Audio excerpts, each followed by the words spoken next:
Welcome to Damn Good Movie Memories with your host, Brian Davis. This podcast is the cure for your long commute and super boring workday.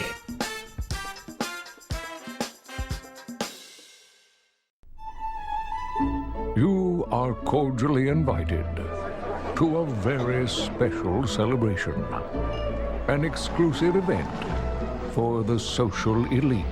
May I have your invitation, sir? All right, buddy, take that, all right? And get me some grapefruit pie, huh? It's Rodney Dangerfield. What a party. Looks like the unhappy hour. Hi, you come here often? Don't worry, honey, I'm not making a play for you. I don't want this guy. Look. Oh.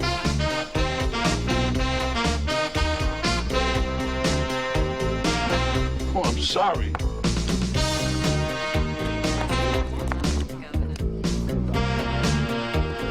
Good evening, sir. Governor Preston, I'd like you to meet Wally Sparks. Hey, Governor, how are you, huh? You don't know how excited I am to meet you. Meet Wally Sparks.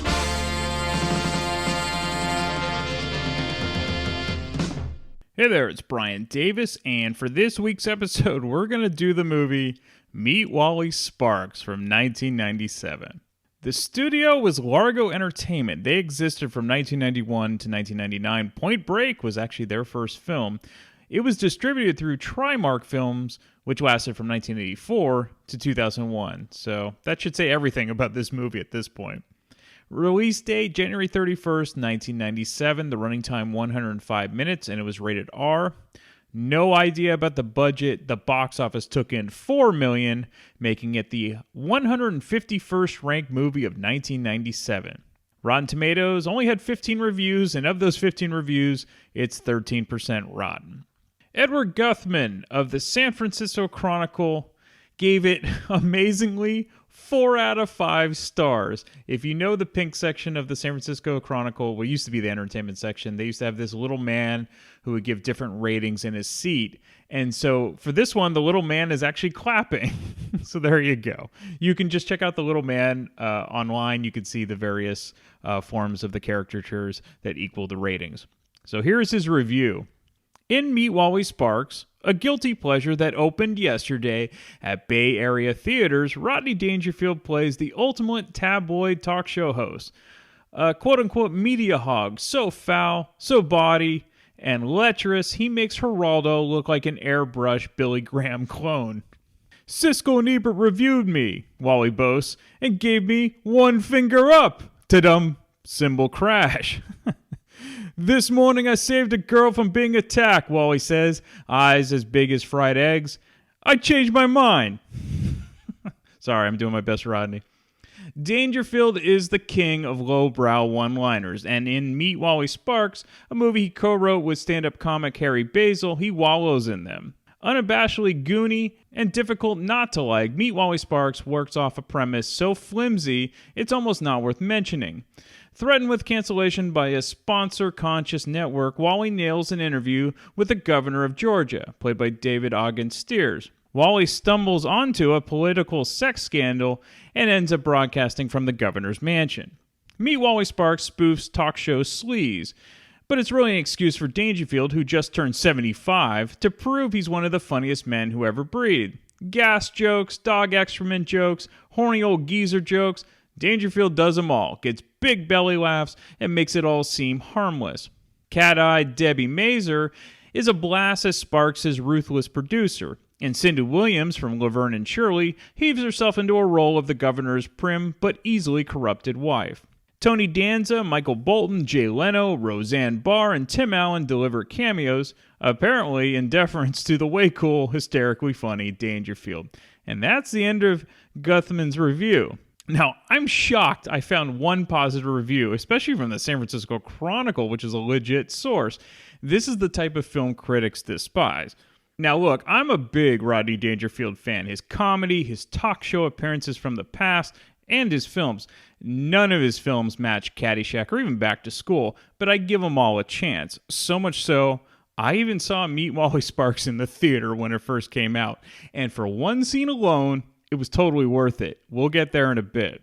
Now, this was the first starring role for Rodney since 1992's Ladybugs, which I did an episode for back in episode 161. Go check it out. He did have a memorable role in Oliver Stone's Natural Born Killers in 1994. Now, the director of the film was Peter Baldwin, who started his career as an actor in the 1950s, but really made a name for himself directing TV shows in the 60s.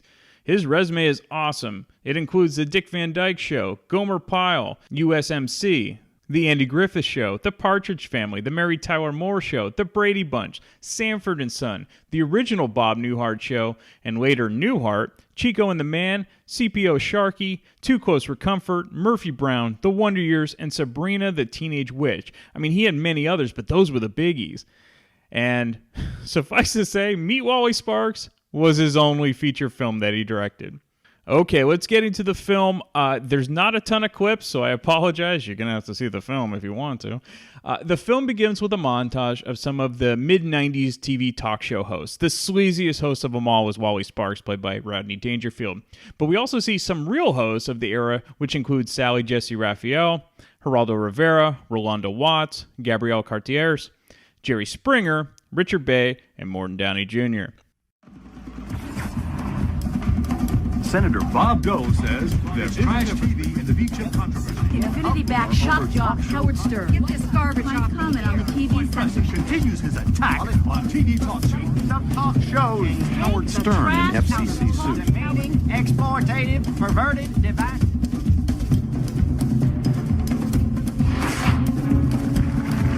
What a great audience. Welcome to the show. I have a very unusual guest today. Cowboy Phil and his kids.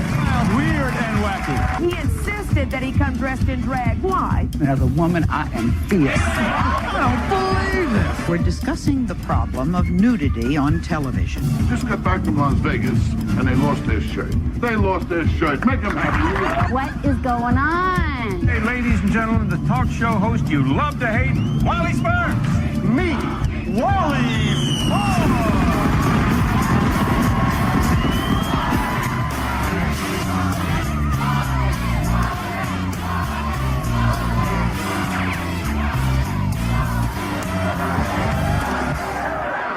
What a crowd, what a crowd. Now, I'll tell you, I'm all right now, but this morning I was in rough shape, you know? And this morning I did my push-ups in the nude. I didn't see the mousetrap. Today I saved a girl from being attacked. I changed my mind. Honey, if you are just joining this show, sit down. All right now, folks, going to start our show with a segment called It's Hard to Believe. Or as my ex-wife used to say, I can't believe it's hard.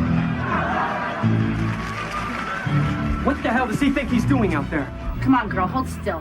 One more complaint from the FCC, and he's history. I mean, she was a wild girl, a very wild girl. Well, she made me French toast. Her tongue got caught in a toaster. I mean, a wild girl. In fact, when I met her, she was doing push-ups in a cucumber garden. Hey, at least this isn't the Wally Sparks show, you know? I'd like to have all the girls Wally turned down. Oh, yeah? I like to have all the girls you turned over. Our guests today all live far beyond the borders of normalcy. Everybody, I'd like you to meet The man who has fallen in love with the family dog, Harry Carp and Queenie. No wonder all the critics are saying talk shows are going to the dogs. How did all this happen? Last week he bought her this. A collar with 14 one-carat diamonds. In all the years that we were married, he never bought me anything like that. Well, honey, maybe you're not doing the right tricks, you know? What am I supposed to do, sit up and beg? Well, it's better than rolling over and playing dead for the past 15 years. Oh, you're impossible. And he says you're being a dog, too. How long do you think that a relationship like this will last? In dog years? Calmly and without swearing. I hope that little bitch gives you rabies. I told you never to call her that! Hey, folks, settle down. Please, everybody calm down. No fighting. Get a dog catcher. Get the security guys. Somebody get the security. Not another fight. Wally. Wally Sparks? I tell you what I think about Wally Sparks. Wally Sparks. What do I think about Wally Sparks? Wally Sparks is a pain in the ass. Wally Sparks is still on TV? He's still alive? I thought those were just reruns. Cisco and Eva caught my show. They gave me one finger up. He's a has-been. He's a never was. He's a wannabe. He doesn't behave properly. Obnoxious, overbearing idiot. The only trouble is I'm sitting on top of the world, and I got hemorrhoids. I like him, though, actually. I've seen him in a bathrobe, though. Wally Sparks is an idiot. And he's a lousy leg, too. I think men like that should be locked up. Don't go away. We'll be right back. Stay tuned. When we come back, we're going to teach you married men how to look at another woman's ass without your wife noticing it, okay? When we come back. Now, a few cameos in the last clip were Julia Sweeney and Gilbert Gottfried as the dog couple, George Hamilton and Alana Stewart, Tim Allen and Roseanne Barr. One of Wally's biggest adversaries is the governor of Georgia, Floyd Preston, played by David Ogden Stiers, and he's now running for senator. He wants Wally's show off the air for indecency and corrupting the youth of America. The governor's wife is a complete dingbat named Emily Cindy Williams, and his daughter Priscilla, played by Lisa Thornhill, is more like him and away at college. Wally has an adult son named Dean, played by Michael Weatherly. You might remember him as DiNozzo from NCIS, and also the recently canceled Bull. Wally's show producer and confidant is Sandy Gallo, played by Debi Mazar. Unfortunately, because the show is completely nuts and full of freaks that should not be given airtime, unfortunately the same can't be said today in the internet, Wally's show ratings have fluctuated. Most importantly, he is losing sponsors, to which the head of the network, Lenny Spencer, played by Burt Reynolds, tells Wally he's going to cancel his show. Sandy convinces Spencer to give Wally a week to turn things around and change the format of his show. Spencer's not a bad guy and actually likes Wally and has a history with him. However, Spencer's assistant Alan is a weasel and wants to make sure that Wally is gone for good. We get another cameo and a nod to the TV show Taxi, as we get Tony Danza, of course named Tony, because he's pretty much Tony in everything he was in, and he's driving a taxi. Sandy tells Wally he's received an official invitation to the mansion for Governor Preston for a fundraiser. What Sandy and Wally don't realize is that the invitation was a prank by the governor's teenage son, Robbie. Now, Robbie is a big fan of Wally's show and is getting back at his father for being so uptight. Sandy and Wally arrive at the party, and Sandy sneaks in a video camera in order to grab some undercover footage for the show. We get another cameo from the great comedian George Wallace, who's playing a bartender at the party. Sandy bumps into the governor's campaign manager, Harvey Bishop, played by Mark L. Taylor, and cozies up to him, hoping to get some dirt. In the meantime, Wally is basically acting like himself, offending everyone as possible with his dirty jokes. It's not like he's trying to be a jerk, but this isn't his crowd, to say the least. The governor actually sees Wally rubbing his back against a woman's dress because he's got an itch he can't reach. You can imagine what this looks like. The governor can't believe Wally is at the party, but doesn't want to cause a scene. We then get the funniest scene in the film, which is why I still remember this film today. I specifically remember my friend and I just roaring in the theater for this scene, and it still cracks me up today. I'll play the scene, but it's really a sight gag, and I'll explain after the clip. Hi, you come here often? Don't worry, honey, I'm not making a play for you. I don't want this guy. Oh.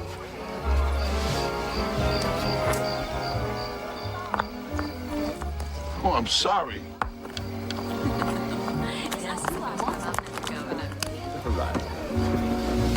Good evening, sir. It's quite a night, huh? Certainly is, sir.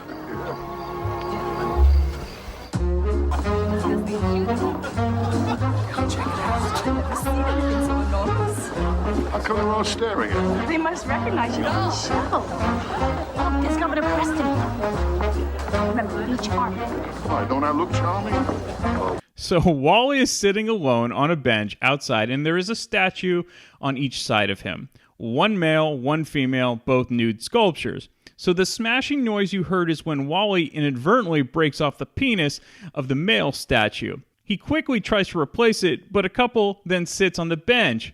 He then decides to put the broken penis into his pocket. So Sandy finds him, and then Wally returns to the party with what looks like a huge erection in his pants, and he's oblivious. He's walking around the party talking to people, including the governor and his wife, including dancing with her. It is seriously hilarious. Sandy eventually notices Wally's issue, and then he dumps the dick into a platter of food. If you only see the movie for this one scene, it's worth it, I'm telling you. We then get another cameo from singer Michael Bolton, who of course is a fan of Wally, much to the dismay of the governor. He ends up singing Georgia on My Mind, and you get a terrific mullet from that Michael Bolton. So Sandy accidentally drops the video camera, which is hidden in her purse, into a bowl of punch. Now they eventually get the camera out, and Sandy finds an empty room with a TV and tries to hook up the camera to see if the footage was damaged. What happens is another priceless scene as they end up wiring the TV to the entire house. Look at this, the rewind button. It's stuck.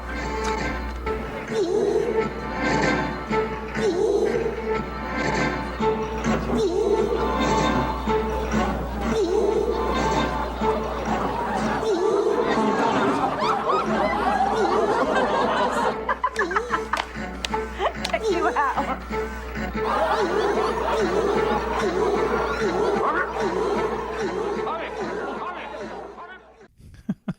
So what ends up getting shown as Wally is messing around with the video camera is an endless video loop of him accidentally bumping into the governor from behind when he was on the dance floor. So use your imagination, folks, but keep in mind Wally still had the statue appendage in his pocket at the time. So that gets shown to the entire party. By the way, prior to that scene, Wally had footage of a porn movie featuring Ron Jeremy on the tape being used, so it was quite the video and presentation for the governor. The party continues, and Wally continues to get plastered and ends up at a horse stable outside the mansion. He then decides it's rude to drink alone and puts some alcohol into the feed bucket for the governor's prize horse. We then cut back to the main house where the governor is attempting to address his guests, and then all of a sudden the house starts shaking, and the waitstaff starts running around like mad, as Wally is now riding a very drunk horse through the house. Wally is eventually tossed out of the window after the horse decides to charge the bar since he wanted more booze.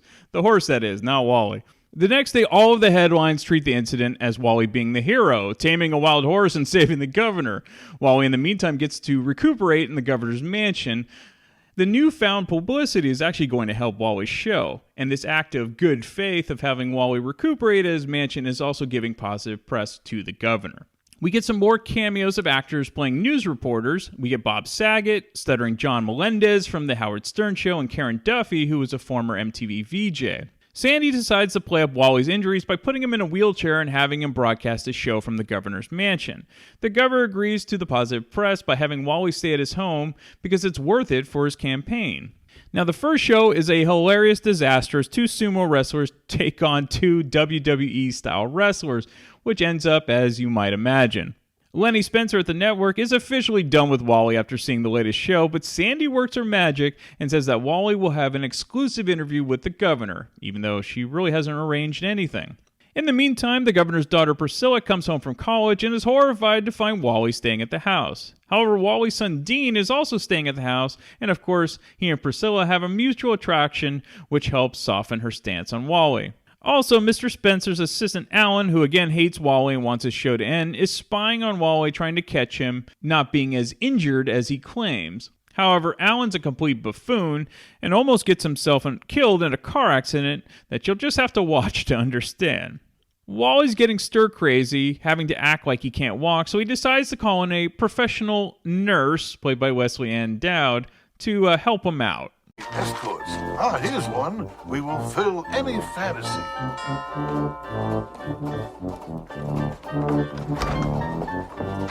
Hi. Hello. I'm here to see Mr. Wally Sparks. Oh, yes, upstairs, first door to the right.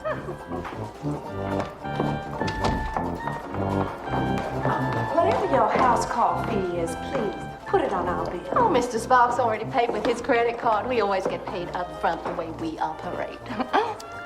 Oh, they're going to operate. Man's a menace. I don't care if they sue me. He is not doing another broadcast from this house. That's not an option, sir. With all due respect. You see, sir, after airing your campaign spots during the sumo show, awareness among young voters has gone way up. Having Sparks here has actually helped us. In fact, I think you should consider doing his show. Harvey, I happen to think it's time for you to go now. Yes, sir. Well, I'll just leave you here to ponder the possibility. Just kind of kick it around in your head. Just try it on for size. Bye, Harvey. It's been real nice doing business with you, Wally. Well, I'll tell you one thing, honey. You should be the head nurse. A hooker, what a business that is. Oh, a hooker, that's the best racket in the world. I mean, you got it, you sell it, and you still got it. Back out of the election? What the hell is this?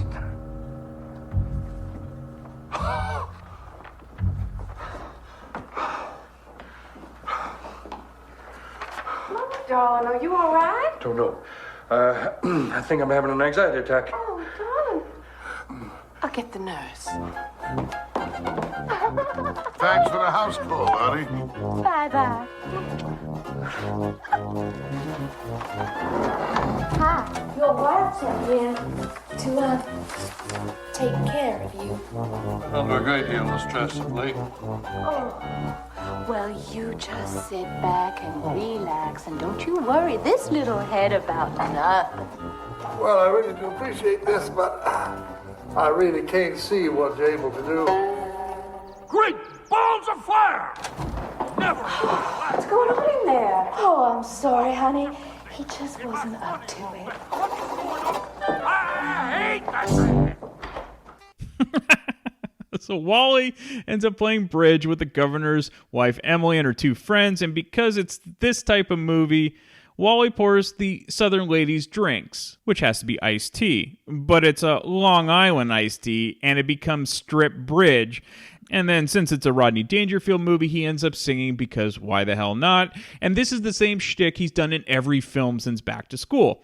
This time, the song is Old Time Rock and Roll from Bob Seger as the three women end up dancing in their underwear like Tom Cruise in Risky Business.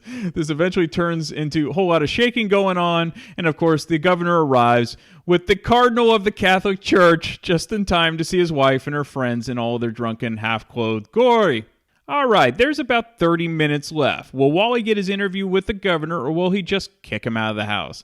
And will Wally get to even keep his show? And will the governor win his election? It's all answered, though I'm pretty sure you can guess the outcome since it's a Rodney Dangerfield screwball comedy.